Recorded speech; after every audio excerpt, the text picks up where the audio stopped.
ગઈકાલે રાત્રે પવિત્ર શ્રાવણ માસ દરમિયાન મહાદેવના મંદિર જવાના માર્ગ પર માંસના ટુકડા નાખવામાં આવ્યા. આ માત્ર અસભ્ય હરકત નહીં, પણ હિન્દુ સમાજની શ્રદ્ધા અને શહેરની શાંતિ સામે ઉશ્કેરણીજનક કાવતરું છે. આ ઘટનાને પગલે હિન્દુ સંગઠનો રોષે ભરાયા હતા. ત્યારે મામલે મૌલિકભાઈ પંડ્યાની આગેવાની હેઠળ પ્રાંત અધિકારીને આવેદનપત્ર આપવામાં આવ્યું છે. પ્રાંત અધિકારી શ્રીએ આશ્વાસન આપ્યું કે સમગ્ર શ્રાવણ માસ દરમિયાન શાંતિ જળવાઈ રહે એ માટે ખાસ પગલાં લેવામાં આવશે અને વહેલી તકે તંત્ર દ્વારા અધિકૃત જાહેરાત પણ કરવામાં આવશે. ત્યારે સિદ્ધપુર એટલે કે સંસ્કાર અને શાંતિનું પ્રતીક, એની શાંતિ ભંગ કરવાનો કોઈ પણ પ્રયાસ અસહ્ય છે. જય શ્રી રામ. ગઈકાલે રાત્રે મધ્યરાત્રિએ કાવડિયાના રૂટ ઉપર મોસ બટનના ટુકડા મળ્યા. અમને એવા સમાચાર મળ્યા, અમે લાઈવ જોઈ ગયા છે. પછી એના અનુસંધાને એમાં હિન્દુ સમાજની લાગણી ઠેસ પહોંચી છે. એના અનુસંધાને આજે સવારે બધા ભેગા થઈને ગામના છોકરાઓ બધા પ્રાંત ઓફિસમાં ગયા હતા, પણ ત્યાં મામલતદાર સાહેબ હાજરો મળ્યા. મામલતદાર સાહેબના લેખિતમાં રજૂઆત કરી છે કે શ્રાવણ મહિના પૂરતી સંપૂર્ણ આજથી જ દુકાનો બંધ હોવી છે મટન માર્કેટની.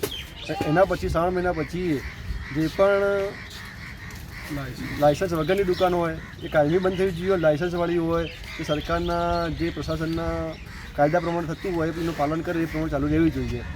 બીજી વસ્તુ, આજે બપોરે 3 વાગે અમને મિટિંગમાં બોલાવેલા છે.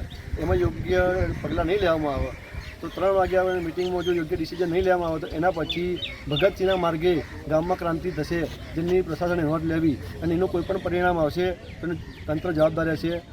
એટલે માનનીય મંત્રીશ્રીને રિક્વેસ્ટ છે અમારા કે તમે પણ આ વિષયમાં થોડું ગંભીરતા લેશો, નહીં તો તમારું પૂતળું બાળવામાં અમે વાર નહીં કરીએ. હવે સરસ્વતી ઘાટ ઉપર જે દુઃખદ ઘટના બની, જે વિધર્મીઓએ જે મટનના ટુકડા નાખ્યા, જેની સંપૂર્ણ સનાતન હિન્દુ ધર્મની લાગણી દુભાઈ. એના અંતર્ગત હિન્દુ સમાજના સંગઠનો જે હતા શહેરના, તાલુકાના, એ લોકોએ રાત્રે આનો વિચાર કર્યો. સવારમાં મિટિંગ લીધી ને પહેલાં અધિકારીશ્રીઓ સાથે મિટિંગ કરવાની એક ચર્ચા કરી અને 11 વાગે અહીંયા બધા સાથે પ્રાંતમાં આવેલા સાહેબ જોડે આપણે આવેદનપત્ર આપવા માટે. ત્યાં સાહેબ હાજર નહોતા, એમને 3 વાગે એમને મુલાકાત આપી છે.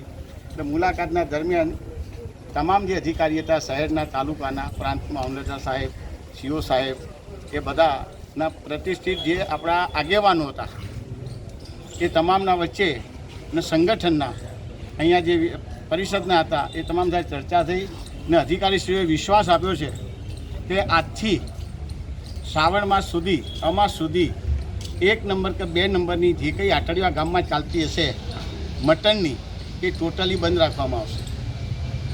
અમારી રજૂઆત હતી જાહેરનામાની, તો જાહેરનામામાં એવું કીધું સાહેબશ્રી, પ્રાંત સાહેબે, કે મારા અધિકાર નથી, મારે ઉપર લેવલે રજૂઆત કરવી પડશે. હું આજે જ ફેક્સ ઉપર મેસેજ મૂકી દઉં છું. એટલે વહેલામાં વહેલી તકે જાહેરનામું બહાર પડે એવું હું પ્રોસેસ કરું, એવું તમને વિશ્વાસ આપું છું. એટલે એ પણ એમની ખાતરી આપણને આપી છે.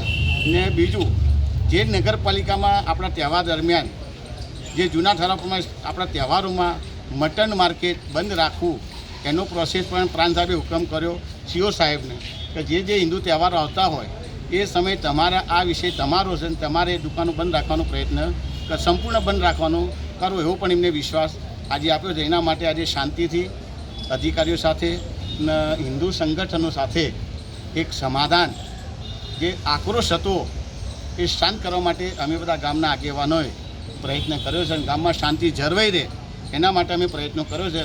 અને અમે એક વિશ્વાસ લઈને નીચે ઉતર્યા છીએ અધિકારી સાથે. હર હર મહાદેવ, જય પરશુરામ. પરેશ સિંહ રાજપૂત સાથે ચક્રવાત ન્યૂઝ, સિદ્ધપુર.